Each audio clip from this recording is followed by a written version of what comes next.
was never much of a pill taker, and I wouldn't consider myself the most organized individual. I mean, even my daughter, she would always tell me, "Dad, you're such a mess." And she was right. Of course she was right. Jessie, that's her name. She's the type of kid that everyone wanted to be around because she always made you feel like you were included.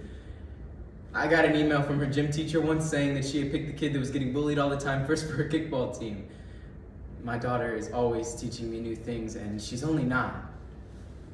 Anyways, I digress.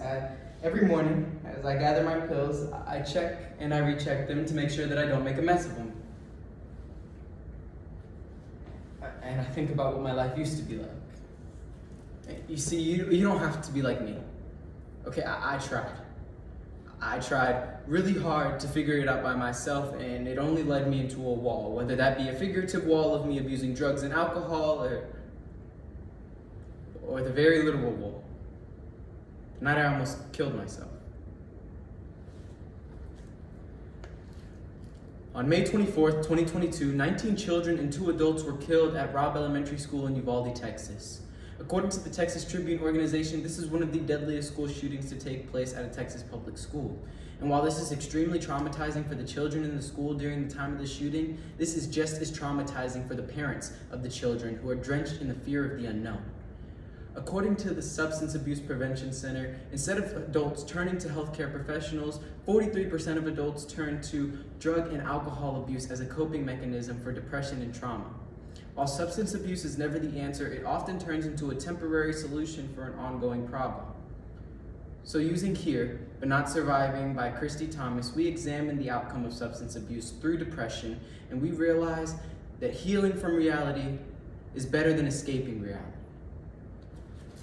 So basically, if I don't take all of these pills, I can't function. And to be clear, I don't function well, but I do function well enough to work my job at the post office. I worry that one of these pills isn't gonna take on that specific day, and I'm gonna have a meltdown in front of everyone, because you see, that's what happens when you experience something traumatic. You spend the rest of your life just trying to find a balance, find an appreciation for the simple things, like being able to come into work and clock in without the sounds of the machines giving you a migraine, or even... Look, I know it sounds difficult, but believe me, I was worse. Much, much worse. Sometimes things happen to you, and sometimes what happens to you is actually just a response to what happens to someone you love. Like your parent is diagnosed with dementia. That's something that doesn't happen to you, but it still affects you. Or you made the mistake of thinking that you could send your child to school. Elementary school, in her favorite pink outfit and blue headband and shoes with lights on them. I made that mistake. But it was just another day, and I know people who experience life traumatic altering events say that all the time, but it's true. It was just another day of me being a mess of a dad. Jessie, are you ready to go? Come on, let's go. She was telling me about how she was excited about her school project, and there's something about the glow on your child's face when they are excited about a field trip or a presentation that just does your heart good. Beat them at what, honey? Look, you are my super shiro every day. In Texas, things got strange. Strange in the sense that whenever I was growing up, we had a universal understanding of things that just weren't right. But now my daughter is growing up in a system where school shootings happen so often that some of them aren't even good enough to make the news. But hey, it's just another day, right?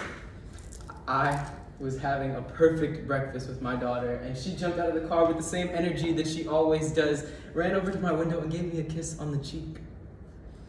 And she told me, "Daddy, you really have it together today." Oh, and for a kid her age, she sure is solid at making a joke. But it was just another day. I clock into work at the distribution center and it is super loud in there, so I always keep my headphones on and I keep my phone on silent. But I pulled my phone out of my pocket to 17 missed calls from my wife and 3 from the landline at the school. I have to. When you find out that your kid is on campus with an active shooter, you become a police officer, driving to the elementary school that your child is trapped in, because as a parent, you know that no one loves your kid and wants them to live more than you do. But I couldn't even breathe, and I couldn't stop shaking, and nothing describes the level of hopelessness that you feel when the one job that you have been blessed with, the one job that is most important to you, you were failing. I couldn't be Jesse's father in that moment because I couldn't even save myself. And being in a meetup location with several of other parents that are feeling the exact same trauma that you are, mob mentality is real. We start asking the same questions. Whose kid is this? Why did he pick our school? Where did he get the gun from? Because it is more hard for me to get my driver's license than it is for me to get in a full clip of bullets and an assault rifle. But Jesse didn't get off that first bus. And another wave of emotions comes over you as you watch your neighbors reuniting with their children. Jesse didn't get off the second bus, and my wife is in shambles. Third bus, no Jesse. Fourth bus. Fifth. Sixth bus. No Jesse. She's dead. I reluctantly asked the man at the command post, how many buses are left? And he just looked at me with tears in his eyes. I was sure that he was going to tell me that all the buses had arrived.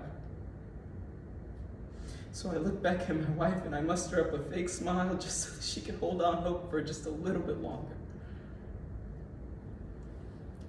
Then his radio goes off. Two more buses, 2 more opportunities. I'm trying to look for Jesse's blue headband, but I'm so scared that I can't even see straight. And I turn to my wife and I say, I love you. But if she doesn't get off of one of these 2 buses, she's... Daddy, look at your face. It's such a mess. Anxiety, depression, and PTSD are all the things that came home with us that day. I used alcohol to cope, and that nearly costed me my marriage, and drugs on the street nearly costed me my life. I understand what it's like to be a parent. And I know that you will do whatever it takes to help your kid, but trust me, I slept on the floor outside of her doorway for months just to make sure that she was okay. I followed the bus to school. I wrote all types of letters to Congress. We are still fighting for change. And it guts me with anger when people can say in one breath how sorry they are, but in the next say that there's nothing that they can do about it. Bullshit. It's only a joke when it's not your kid. When it's not your kid's school. When it's not your community that had to bury 21 beautiful people. Jessie lost some of the kids that she ate lunch with. And one of the nicest teachers. So, kids shouldn't know what trauma is, let alone experience it. So I take my pills every day because I'm here, you know, but I'm not surviving. Jessie's light still shines, but it's dimmed a lot since May 24th, 2022.